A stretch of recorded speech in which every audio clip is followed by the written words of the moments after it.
Namatay yung office dog namin dahil nasagasaan siya ng van along dyan sa Vicente Soto.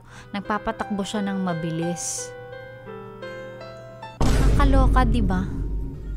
Kung sino ka man, napapanood mo to, kung ikaw yung nakasagasa doon sa office dog namin.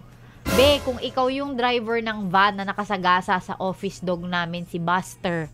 Be, kung ikaw, ang nakasagasa doon sa aso namin, sa office dog namin, be, di ka man lang tumigil?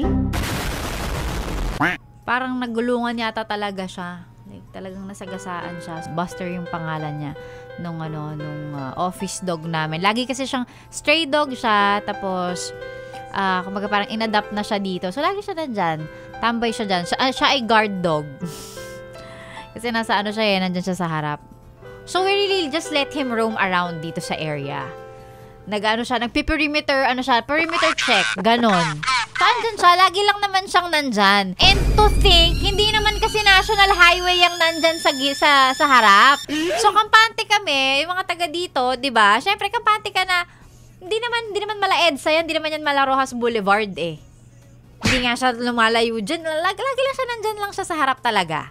Andyan lang siya. Again, hindi national highway yung nasa harap namin. Baka mas marami pang sasakyan ang dumadaan sa village ninyo kesa sa dito. O sige, sabihin na natin hindi sinasadya. Pero kung hindi ka ba naman ba't ka papatakbo ng mabilis dyan? Sino man yung nakasagasa sa office dog namin? Malasin ka sana. Karma, be.